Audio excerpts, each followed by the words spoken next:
কথা বলছি, হাফিজদের বাবা মার কথা বলছি। দলে দলে হাফিজ তৈরি হয়ে আমাদের কি লাভ হবে সেটাই বলছি, ভালো করে শুনবেন। একজন হাফিজে কোরআন সাহাবায়ে কিরাম নবীকে জানিয়ে দিলেন, ইয়া রাসূলুল্লাহ, ইয়া হাবিবাল্লাহ, কিয়ামতের ময়দানে আমরা যারা হাফিজে কোরআন হয়েছি আমাদের অবস্থা কি হবে?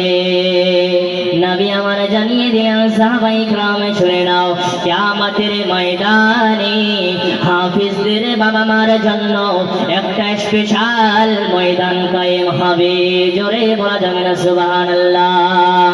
সাহাবায়ে কিরাম নবীকে জানিয়ে দিলেন, নবী গো, আমরা তো বাবা মার কথা বলি নাই, আমরা তো আমাদের কথা বলেছি, আমাদের অবস্থা কি হবে?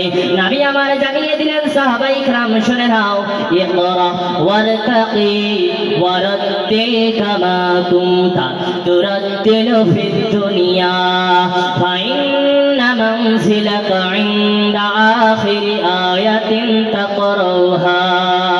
নবী আমার জানিয়ে দিলেন, ও সাহাবায়ে কিরাম শুনে নাও, এই মাদ্রাসায় যারা হাফিজে কোরআন হবে, গোটা পৃথিবীতে যারা কোরআনটাকে মুখস্থ করবে, কোরআনের ভিতরে ৬৬৬৬ আয়াত আছে, হাফিজের দলেরা একটা করে আয়াত তেলাওয়াত করবে, একটা করে মর্যাদার ধাপে গিয়ে যাবে। যখন তারা সর্বশেষ আয়াত তেলাওয়াত করবে, মিনাল জিন্নাতি ওয়ান নাস, তখন তারা সামনে আখিরি মঞ্জিল পাবে জান্নাত। জোরে বলা যাবে না সুবহানাল্লাহ? আরেকবার বলা যাবে না সুবহানাল্লাহ? গোটা পৃথিবীতে যারা হাফিজে কোরআন হবে, একটা করে আয়াত তেলাওয়াত করবে, একটা করে সম্মানের ধাপ এগিয়ে যাবে। তখন সব হাফিজের দলেরা জান্নাতের গেটের সামনে দাঁড়িয়ে থাকবে, সব হাফিজের দলেরা জান্নাতের গেটের সামনে দাঁড়িয়ে থাকবে। যেই হাফিজের দলেরা জান্নাতের ভিতরে ঢুকতে যাবে, তখন আল্লাহ বলবে, এই হাফিজের দলেরা ঢুকিস না, ঢুকিস না জান্নাতে। হাফিজের দলেরা চমকে যাবে, আল্লাহ এত কষ্ট করে আমরা জান্নাতের গেটের সামনে চলে আসলাম, আল্লাহ আপনি ঢুকতে দেবেন না? আল্লাহ আল্লাহ বলবে, না ঢোকা যাবে না। আল্লাহ একবার ঢুকে পড়ি, আল্লাহ একবার ঢুকে পড়ি। আল্লাহ বলবে, না না না, ঢোকা যাবে না। ও আমার হাফিজে কোরআনের দল, দুনিয়ায় যেদিন তোরা হাফিজে কোরআন হলি, তোদের কাঁঠালগুড়ি চক্রাপার এলাকার মানুষেরা তোদের চিনে নাই, তোদের গলায় মালা পরিয়ে দেয় নাই। স্কুলে কোনো ছেলে যদি ফাঁস হতো, তাদের নামটা ইন্টারনেটে ছড়িয়ে দেওয়া হতো, তাদের বাবা মাকে পার্টি অফিসে ডাকা হতো, তাদের গলায় মালা পরিয়ে দেওয়া হয়। হয় কিনা বলেন? জোরে বলুন, হয় কিনা বলেন? ও আমার হাফিজে কোরআনের দল, আজকে তোরা দাঁড়িয়ে যা, দাঁড়িয়ে যা। দুনিয়ার কোনো মানুষ তোদের চিনে নাই, দুনিয়ার কোনো মানুষ তোদের সম্মান করে নাই। আজকে আমি আল্লাহ তোদেরকে সম্মান দেব। কেমন করে সম্মান দেয় দেখেন, আল্লাহ জান্নাতের গেটটা খুলে দিয়ে জান্নাতের ফেরেশতাদের ডাক দেবেন, ও আমার জান্নাতের ফেরেশতারা, তোরা জান্নাতের গেটের দুই দিকে লাইন করে দাঁড়িয়ে যাও, আর আমার হাফিজে কোরআন বান্দা যারা হবে তাদের এক এক করে সালাম দিয়ে দিয়ে জান্নাতের ভিতরে ঢুকিয়ে দাও। জোরে বলা যাবে না সুবহানাল্লাহ? হাফিজের দলের মনে আনন্দ নিয়ে জান্নাতে ঢুকবে। কত সুন্দর জান্নাত, কত সুন্দর জান্নাত। ফেরেশতাদের কত সুন্দর আওয়াজ, কত মিষ্টি আওয়াজ। ফেরেশতারা ওয়েলকাম করে করে সালাম দিয়ে দিয়ে জান্নাতে ঢুকাচ্ছে। এমন সময় আল্লাহ জানিয়ে দেবেন, ও ফেরেশতা থাম, থাম, আর সালাম দিস না, থাম। হাফিজের দলেরা দাঁড়িয়ে যাবে, আল্লাহ এত সুন্দর আওয়াজ আমরা প্রাণ ভরে শুনছিলাম, আল্লাহ আপনি থামিয়ে দিলেন। আল্লাহ আল্লাহ বলবে, হাফিজের দলেরা, এখন তোদের আর ফেরেশতা সালাম দেবে না, ফেরেশতা সালাম দেবে না। সালামুন কওলাম মির রাব্বির রহিম, এখন আর তোদের ফেরেশতা সালাম দেবে না, এখন তোদের রব আমি আল্লাহ নিজেই সালাম দেব। জোরে বলা যাবে না সুবহানাল্লাহ? যাদেরকে আল্লাহ নিজেই সালাম দেবে তাদের ইজ্জত কম? জোরে বলুন, তাদের ইজ্জত কম? ও আমার বন্ধুরা, আমার আব্বাজানেরা, আমার ও চক্রাপার এলাকার মানুষেরা, এবার মেন পয়েন্টে আসতেছি, ধ্যান দেবে। হাফিজের দলেরা জান্নাতের ভিতরে থাকবে, বড় আনন্দ করবে। লম্বা জিন্দেগি কাটানোর পরে আল্লাহ আবার হাফিজে কেরামদের ডাকবেন, এ গোটা পৃথিবীর কিয়ামত পর্যন্ত যতগুলো হাফিজে কোরআন হয়েছে তোমরা আমার সামনে চলে আসো। হাফিজের দলেরা সবাই দৌড়ে দৌড়ে দৌড়ে আল্লাহর সামনে চলে আসবে। আসার পরে আল্লাহ কি বলবে জানেন? আল্লাহ বলবে, এই হাফিজের দলেরা চলো আজকে তোমাদের ঘুরতে নিয়ে যাবো। জোরে বলি সুবহানাল্লাহ। কোথায় নিয়ে যাবে? জোরে বলুন, কোথায় নিয়ে যাবে? আজকে যদি দুনিয়ার ভিতরে কোনো একটা আল্লাহওয়ালা মানুষ, কোনো টাকাওয়ালা মানুষ, কোনো লাট বাহাদুর যদি আপনাকে আমাকে গাড়ি করে এসে বলে চলো আজকে তোমাদের পাহাড়ে ঘুরতে যাবো, কতটা খুশি লাগে? আর যিনি এই আসমান জমিনের মালিক, সমস্ত কিছুর সৃষ্টিকর্তার মালিক, যিনি হলেন আপনার আমার আল্লাহ, সেই আল্লাহ যদি বলে চলো তোমাদেরকে ঘুরতে নিয়ে যাবো, কতটা খুশি লাগে? আল্লাহ বলবে, হাফিজ ইকরামরা বলবে, আল্লাহ কোথায় নিয়ে যাবেন?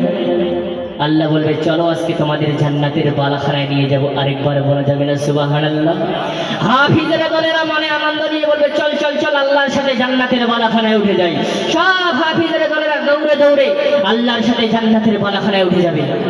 তখন আল্লাহ বলবে, এ হাফিজেরা দলেরা একবার তোরা নিচের দিকে তাকা।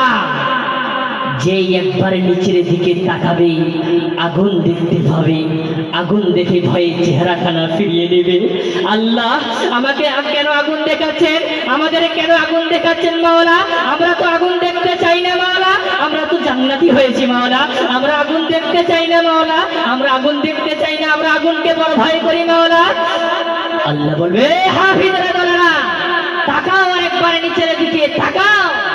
যেই আরেকবার নিচের দিকে তাকাবে গোটা জাহান্নাম তাদের সামনে তুলে ধরা হবে।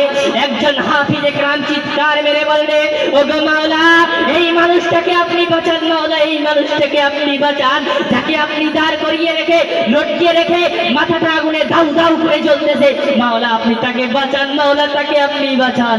আর একটা হাফিজ একরাম চিৎকার মেরে বলবে, ও মাওলা আপনি একে বাঁচান মাওলা, আপনি একে বাঁচান, যাকে আপনি দাঁড় করিয়ে রেখে মাথায় বড় বড় পাথর মারা হচ্ছে, মাওলা আপনি একে বাঁচান, আল্লাহ মাওলা আপনি একে বাঁচান।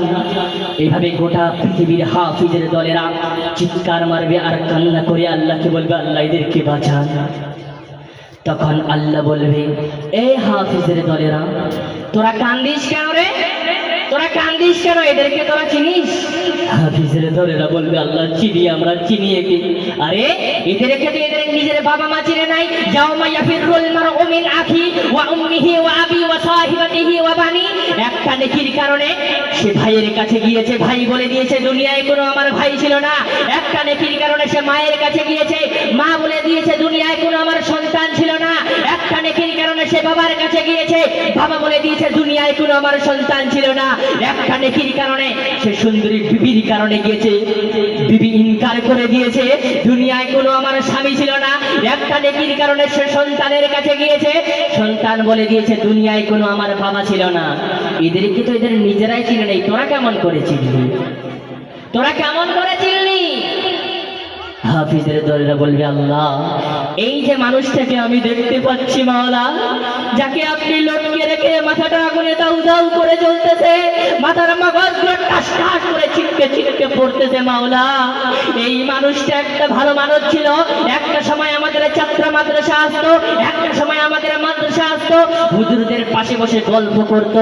হুজুররা যখন আমাদের নিয়ে মাদ্রাসা নিয়ে টেনশনে পড়ে যেত, তখন এই মানুষটা জানিয়ে যেত, হুজুর মাদ্রাসার বাচ্চার কোনো কারণে কষ্ট হলে আমার বাড়িতে গিয়ে একটুখানি খবর দিয়ে দিবেন, আমি সাথে সাথে হাজির হয়ে যাব। মাওলা আপনি একে বাঁচান, মাওলা আপনি একে বাঁচান। আরেকটা হাফিজ একরাম চিৎকার মেরে বলবে, মাওলা আপনি একে বাঁচান, মাওলা আপনি একে বাঁচান। আরে তুই একে কেমন করে চিনিস? আল্লাহ বলবে, তুই একে কেমন করে চিনিস? হাফিজ একরাম বলবে, আল্লাহ একে আমি ভালো করে চিনি। আমাদের মাদ্রাসায় বড় জলসা হয়েছিল, সে নিজের বাড়ির দিকে তাকায় নাই, সুন্দরী বিবির দিকে তাকায় নাই, নিজের পরিবারের দিকে তাকায় নাই, নিজের বাবা মার দিকে তাকায় নাই, হাজার হাজার টাকা মাদ্রাসায় দান করেছিল। এদের কারণে কাঁঠালগুড়ি ছাত্র মাদ্রাসা ডেকেছিল, আর মাদ্রাসা ডেকেছিল বলে আমরা ডেকেছিলাম, আর আমরা ডেকেছিলাম বলে আজকে আমরা হাফিজ হতে পেরেছি। মাওলা আজকে আমরা হাফিজ হওয়ার কারণে আপনি আমাদের জান্নাতি বানিয়েছেন।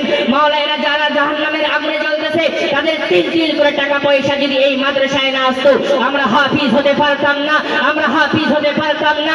আজকে আমাদেরকে ওই জাহান্নামের আগুনে জ্বলতে হতো। মাওলা আমরা যাদের কারণে জান্নাতি হয়ে আছি, যাদের কারণে আমরা জান্নাতি হয়ে বসে আছি, তাদের ছাড়া আমরা জান্নাতে যাব না। তখন আল্লাহ বলবে, হাফিজের কোরআনের দল, তোরা আমার কোরআনটাকে মুখস্থ করেছিস, আর আমার কোরআনের মাদ্রাসার বডিগার্ড এরা হয়েছিল। ও আমার হাফিজের দলেরা, তোরা সাক্ষী থাক।